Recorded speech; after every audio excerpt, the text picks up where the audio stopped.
Bonjour à tous, bienvenue dans un nouvel épisode de littérature et botanique. Donc aujourd'hui je vous propose une petite escapade en dehors de la bibliothèque pour découvrir une plante que vous connaissez bien, la pâquerette.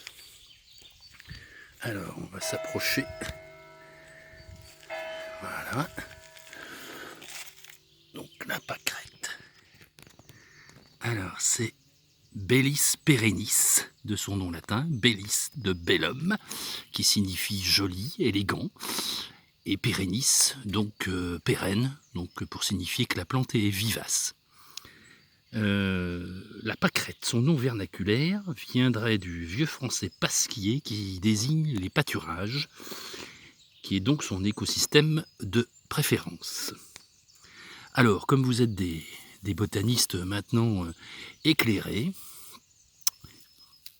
vous reconnaissez la famille, c'est une astéracée, donc composée, avec sa fleur caractéristique. Les fleurs ligulées, donc ce qui ressemble un peu à des pétales sur les bords, qui sont des fleurs ligulées. Donc les fleurs du pourtour, qui sont ou stériles ou femelles.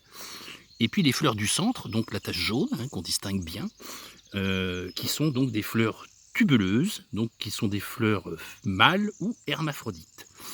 Donc la plante est pollinisée par les insectes, donc c'est de l'entomophilie. Les graines très légères, très petites, s'envolent avec le vent. C'est de l'anémochorie. Et la plante, un peu comme le pissenlit, ça tout le monde a constaté ça sur les pâquerettes, donc la fleur se ferme le soir ou en cas d'intempérie.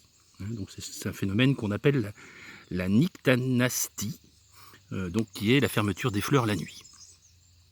Alors moi, ce qui m'intéresse ici de développer, outre ces usages, puisque voilà, les feuilles se consomment, voilà, la fleur est utilisée en médecine, c'est une plante médicale connue et voilà, qui a été largement utilisée autrefois.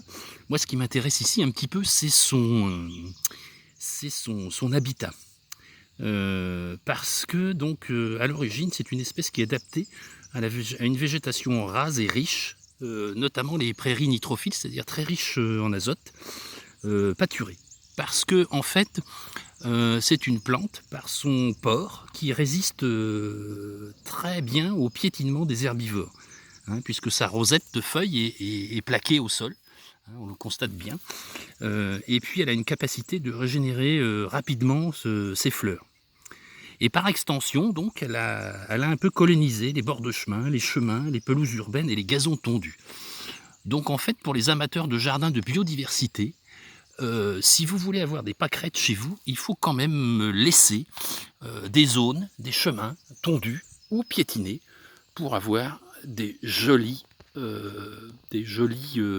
plates-bandes de pâquerettes fleuries. Voilà, bien à vous tous, je vous souhaite une belle fin de journée et à bientôt pour de nouvelles découvertes.